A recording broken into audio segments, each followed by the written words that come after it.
Welcome to the Healdsburg Museum's History Talks channel. This is a series of talks by museum docents originally presented at the city's Plaza gazebo before a live audience. Now you can hear them in the comfort of your own home. If you enjoy these talks, don't forget to subscribe to the History Talks channels. If you have any questions, post them in the comments and our docents will try to answer them. We hope you enjoy the following presentation. The name of this presentation is Saved. It's Not All Bad News. And my name is Frances Schierenbeck. I'm an architectural historian. And there are some really good buildings and structures here in Healdsburg that have been saved. We often hear about the ones that have been lost, but it's good to hear that there are some very good examples of things that have been saved here in Healdsburg by the efforts of local citizens, by companies, and by groups of people. There's a little bit of information on how we got to this idea that everything needed to come down, that old is bad and new is better, and a look at one regulation that is the reasoning behind a lot of things being saved. Following World War II, the U.S. was in good shape financially, and we had this population boom that happened in the 1950s and 60s, which led to a building boom. And we were eager to leave behind the old. What had happened in our recent past wasn't that great. We had World War I, we had Prohibition, we had the Depression, and then we had World War II. So people wanted to look forward. And also, with this population growth, we needed new and better roads. Unfortunately, a lot of these roads went through poorer neighborhoods. These were the ethnic neighborhoods. This is where people of color were, but this was also where the cheaper property was available. One of the worst or best examples of this is through the city of Santa Rosa. And these pictures show the highway going through 101, just taking out huge swaths of houses. And the picture on the right here is a home where they talk about the Okies living in the dirt floor. Now, my grandmother was from Oklahoma, so I take a little bit of offense with that, but they didn't hold back in describing what they felt was the living conditions in this homes and how these people were living. The city of Healdsburg was no exception to this urban renewal. What was happening, as we see with the Healdsburg City Hall, it was taken down. There was no public input. It just had to come down because they said so. Many people like to say that when the freeway bypassed Healdsburg, it killed the downtown. But if you think of the long-range impact, in many ways, it saved it because all those buildings weren't torn down. And if you look at a city like Santa Rosa, you can see how that freeway bisected its historic district, and that did not happen in Healdsburg because the freeway did go around it. By the 1960s, people had had enough of this wholesale destruction of neighborhoods and having no say in the removal of buildings that were considered historically significant. So the National Historic Preservation Act of 1966 was enacted, and two of the things it did was establish the National Register of Historic Places and Section 106. Now, there are 3 properties in Healdsburg listed on the National Register, and that's just a listing of places that are considered to be significant for local, state, or national history. And those 3 buildings are the Madrona Manor, the Carnegie Library or the Healdsburg Museum, and the Memorial Bridge. It also established Section 106, which requires federal agencies to consider impacts to eligible or listed historic properties when there is federal agencies, funding, or permits required. Now let's look at some of the success stories that we've had in Healdsburg. One of them is the Healdsburg Carnegie Library or the Healdsburg Museum. Andrew Carnegie was a wealthy steel magnate who gave away a lot of his money, if not most of it, to people who would apply for a grant to build a library. He felt that if people had access to books, that you could better yourself and pull yourself out of poverty and make something of yourself by reading. Now, this is the 1910. This is a neoclassical style building. If you're interested in neoclassical buildings, what it is, just check out my other talk on what styles is this.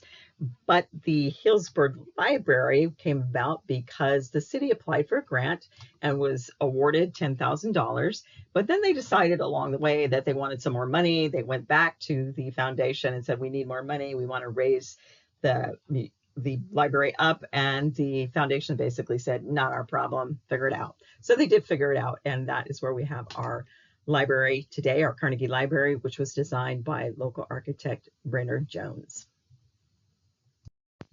The library would eventually outgrow the Carnegie building, and by 1985, the building needed substantial work. So the new library building at Center and Piper Street was opened in 1987, and then a group of citizens got together and formed the Healdsburg Museum and Historical Society to raise money to restore the building. And in 1990, the restored building was open. The Healdsburg Museum and Historical Society is still located in this building. There originally was 5 of these Carnegie libraries found throughout Sonoma County. The Santa Rosa and Sebastopol libraries have been demolished, but we do have Carnegie libraries still in Healdsburg, Petaluma, and in Sonoma. This is the Oliveto Winery building, now owned by Gallo Family Vineyards. It is a purpose-built building, which means it has a very specific niche that it's used for. And this was a wine storage building. It was built in 1902, survived the 1906 earthquake relatively unscathed, which is interesting because it is brick, very thick brick walls that help keep the temperature inside cool because of the wine. They wanted to keep the temperatures consistent. It had very small windows, so small amounts of light would be let in, so not too much heat. And the cupola and top would help regulate the temperatures. Oliveto Winery not only used this for wine storage, but they also made brandy. They were a very civic-minded company during World War I. They purchased over $13,000 worth of war bonds, which was a considerable amount of money. During Prohibition, they actually shipped wine to New York City to their warehouse to be used as religious purposes. But at some point, they got raided because maybe some of that wine wasn't being used for religious purposes. The building would eventually change hands and fall into disrepair. And it's one of those buildings I think a lot of people were kind of keeping their eye on to see what happened with it because it's such a large, prominent structure in town. By the time Gallo Family Vineyards purchased the building, it was in pretty sad shape, so it had to be completely gutted and the roof removed, which is always unfortunate with a historic building, but sometimes that has to happen. And they did an excellent job of recreating what was originally there and adapting it for current use. And this is what we call adaptive reuse, and this is one of the better examples that you can find in town. The Marshall House is probably one of the more well-known success stories in Healdsburg. It is a building that was built in 1870, 1871. It is a vernacular style home, or you could call it Italianate with Greek revival. Again, if you want more information on what vernacular is, check out What Style Is That. The house itself was one that was pretty well known by people. We kind of watched it through the years start to deteriorate to the point where it was abandoned, and people were really beginning to worry that it was going to be completely lost. It got so bad that at points people were calling it the witch house. Now, Mark Goff and Philip Engel purchased the house in June of 2009, and they spent years restoring it. And I was able to go into the house before they started working on it, and I can tell you they did a fantastic job because it was in some sorry shape. You could literally put your hand through the walls in places, and particularly in the foundation. It was in pretty bad shape. Here are some pictures of before and after of the restoration that they did. The foundation was in such bad shape that they couldn't even get insurance on it until they fixed it. That's how bad it was. And here is some more pictures. If you look on the right, that little room sticking out there between the roof eaves there, that was the bathroom. And believe me, I did not walk in it when I saw it because it did not look stable to me. And you can see in the lower right the picture of one of the newer bathrooms, which were just very nice and didn't feel like you were going to fall through the floor at any time. This is the Healdsburg Memorial Bridge. This was built in 1921 by the California State Highway Department. The Healdsburg Memorial Bridge was once a major link from the Redwood Highway between San Francisco to Oregon. The bridge ownership would eventually be transferred from the state of California to the county of Sonoma, and eventually the county of Sonoma would transfer it over to the city. The bridge is comprised of 298-foot long Pennsylvania Petite Truss through span bridges and smaller approach spans, creating a bridge that is 430 feet long in total length. In the second half of the 19th century, truss bridges were common on rail lines and roads, but the weight of the trains grew. They could not support the heavier loads. So the Pennsylvania truss bridge design added diagonal braces to the existing Pratt and Parker trusses bridges to strengthen the bridges. Now, hundreds of these bridges were built throughout the United States. Unfortunately, only a very few remain. We're talking maybe 12 remain in the entire country. So this was a very special bridge, and Healdsburg is very lucky to have it. Now, in the transportation industry, there is something called functionally obsolete and scour critical. There was a study that was done on this bridge where the state said this bridge is functionally obsolete and scour critical and needs to be replaced. The city got on board with that. Now, luckily for the town of Healdsburg, there was a gentleman named Mel Amato and a group of other people who said, you know what, I don't think that this bridge is as bad as you think it was. Now, Mel was an engineer, so he went and looked at all the studies and found that some mistakes were made. So he went to the state and to the city and said, you know what, I think we can save this bridge. And through a lot of negotiations, the bridge was eventually saved. And this is such a good example of a project that is saved through public participation. If there is a historic structure that you feel is important, you must speak up. What happens is that a lot of these agencies will have maybe one or two historians that are fighting against everybody else, saying, this is important, please save it. And they often get brushed aside. But if the public comes forward and say, this is our bridge, we want to save it, they're going to listen to the public more than they're going to listen to the staff historian because they don't want the bad press. So I'm telling you, if you see something that you want to save, do speak up, do get involved.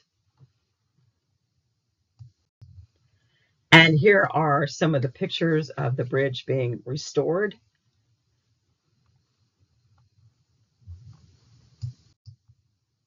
And here's the final look at it. So every time you have to drive over this bridge at 15 miles an hour, just remember the slower speed is because we wanted the bridge to be saved, and it's well worth going a little bit slower. I wanted to just take a minute and point out a few properties that we should be keeping an eye on just in case. The first one is the Felta School. This is a really unique little schoolhouse. It's craftsman in style with Japanese influence, and it belongs to the school district, which they are not in the business of maintaining and restoring historic buildings. So I get it, and it costs a lot of money, but the building has generally started to deteriorate. It's in an area that's fire prone. This is all wood. There's a lot of openings where the fire could get in. So it is at risk. There is a group of people that are kind of working on trying to come up with a plan to save it. So hopefully they will be successful. These are the palm trees that line Healdsburg Avenue as you come right off the bridge. I think a lot of people probably don't pay that close attention to them, but they were planted in the 1920s, and you would pay a certain amount to the city as a subscription, and then you would plant these trees. And supposedly the Girl Scouts and Boy Scouts and different community groups would each take care of a different tree. Now, the city has actually been good about making people move these palm trees. Apparently, palm trees are not that difficult to move, or they're hardy. I don't know for sure. I'm not an expert on palm trees, but I don't know that there's any real plan to look at these trees and to make sure that they're maintained, because there was well over 100 palms planted originally, and there's about 22 to 25 left. This is Oakmont Cemetery, and the problem it has had is basically lack of funds. Graffiti and vandalism have been an issue. Now, credit to the museum and the Kiwanis Club over the last 8 years or so. They have done a lot of cleanup work up there to try to get a control of the growth of the plants and the trees that is happening there and take care of some of the damage. But it is a privately owned cemetery, which adds another layer of complications to the upkeep. Lastly, I just want to put a shout out there for post-war architecture. That's anything built after World War II, and that's anything that's over 50 years old. And currently that's 1975. Now, if you're like me, you think, oh my gosh, 1975, that isn't that long ago. Well, that is actually 50 years. So that's what we're looking at. So just remember that as we age, buildings age, and they can become historically significant too. All of the saved structures here in this presentation are winners of the Healdsburg Museum Historic Preservation Award. We like to honor people, groups, organizations, companies every year that have put in the time and effort to save these structures, because it's not always the most practical or the most frugal thing to do, but it is well worth the effort. Our historic buildings are irreplaceable. And as I like to say, you can buy wine anywhere, but people come to Healdsburg for the small town charm, and a good portion of that is the historic buildings around town. And also, once it's gone, it's gone. It's often cost prohibitive due to materials and skill to replace these buildings. It's just not possible. So we like to honor those who have put the effort into it. If you've enjoyed this talk, please subscribe to our channel and check out our other presentations.